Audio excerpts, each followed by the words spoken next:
48 saac la soo dhaafay dhaqdhaqaaqyo xoogan oo dhanka ciidamada ah ayaa si weyn looga dareemay deegaano fara badan oo hoos yimaada magaalada Saylac ee gobolka Salel. Saraakiil ka tirsan militariga Somaliland ayaa goordhow waxay ii sheegeen in boqolaal ciidamo ah oo ka tirsan militariga Somaliland lagu daabulayo gobolka Salel iyo deegaano hoos yimaada magaalada Saylac. Waxaa haddaba laga cabsi qabaa inay markii ugu horreysay isku dhacaan ciidanka Ciise iyo sidoo kale ciidanka Somaliland sababtoo ah meelaha la geeyay ciidanka Somaliland oo goobaha ay ku xoogan yihiin ciidanka beesha Ciise. Wasiirka arrimaha gudaha Somaliland oo goordhow warbaahinta la hadlay ayaa wuxuu sheegay in qof walba oo qori ku dhex wata gobolka Awdal ay xabad madaxa kaga togan doonaan isla markaana ay qoriga ka qaadan doonaan. Tan dabcan waxaa loo arkaa sida ay dad badan aaminsan yihiin inay xaaladdu dabka ku sii shidayso isla markaana la arki doono isku dhacyo waaweyn oo ciidamo ah oo dhex maray beesha Samaroon waa beesha aan dhahee Ciise iyo sidoo kale ciidanka militariga Somaliland. Dadka arrimahan ka faalooda ayaa aaminsan in beesha halkaasi degta ee Ciisuhu ay hadda doonayaan in ay xaaladda faraha ka baxdo isla markaana ay doonayaan in ay jawigu u isbedelo iyada oo marba markaa ka dambaysana la arkayo in xaaladdu ay tahay mid aan waxba laga qaban karin. beesha faca weyn ee Ciise waxa ay dad badan aaminsan yihiin in aysan hubka dhigi doonin taa beddelkeedana ay ka xigaan in ay dagaalamaan oo ay iska celiyaan cid walba oo ay u arkaan inay caqabad iyo xasiloonidooda wax u dhimayso.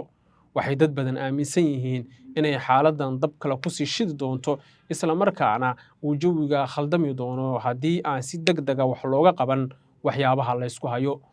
Dhowr qof oo aan la hadlay oo ka tirsan beesha Ciise ayaa waxay sheegeen in haddii Somaliland ay ku soo biirto dagaalka u dhexeeya Ciise iyo Samaroon iyana ay u habar wacan doonaan Jabuuti oo hubtoosa ay ka heli doonaan.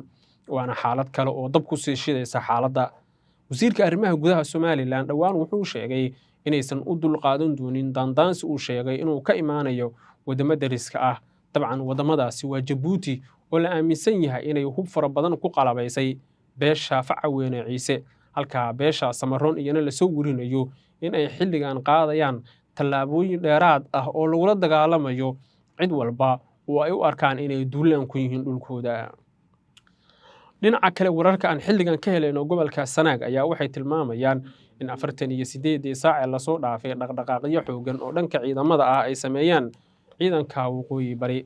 Militariga ciidanka waqooyi bari ee ku sugan bannaanka magaalada Ceergaabo ayaa la soo warinayaa inay heegan sare galeen. Saraakiil aan la hadalnay qaarkood waxay tilmaameen in heegankan uu yahay midkii ugu sarreeyay oo laga arki karo sida ay dhinacyadu xilligan ugu fogan yihiin inay qaadaan tallaabooyin dheeraad ah oo xaaladda uga sii daraysa. Laba xubnood oo ka mid ah saraakiisha ciidanka militariga maamulka waqooyi bari ayaa goordhow ii xaqiijiyey in iyagu aysan xilligan cidna duulaan ku ahayn, laakiin taa beddelkeeda haddii la isku dayo in weerar la soo qaado ay iska celin doonaan.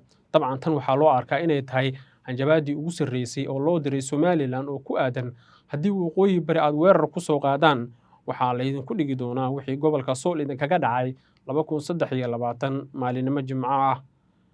Dad badan ayaa waxay aaminsan yihiin isku dhac ciidan oo dhex mara Somaliland iyo waqooyi bari inaysan cidnadan ugu jirin. Taa beddelkeedana loo baahan yahay in laga wada shaqeeyo xasiloonida iyo nabadda gobolka ka jirta oo aan loo daba ama xaaladda gobolka aan dab kale lagu sii shidin. Taliya Cabdimadoobe oo ah sargaal sare oo ka tirsan militariga maamulka waqooyi bari ayaa la aaminsan yahay in loo dhiibi doono hoggaanka ciidanka si baa la yiri uu la dagaalamo cid walba uu arko inay caqabad ku yihiin xasiloonida gobolka.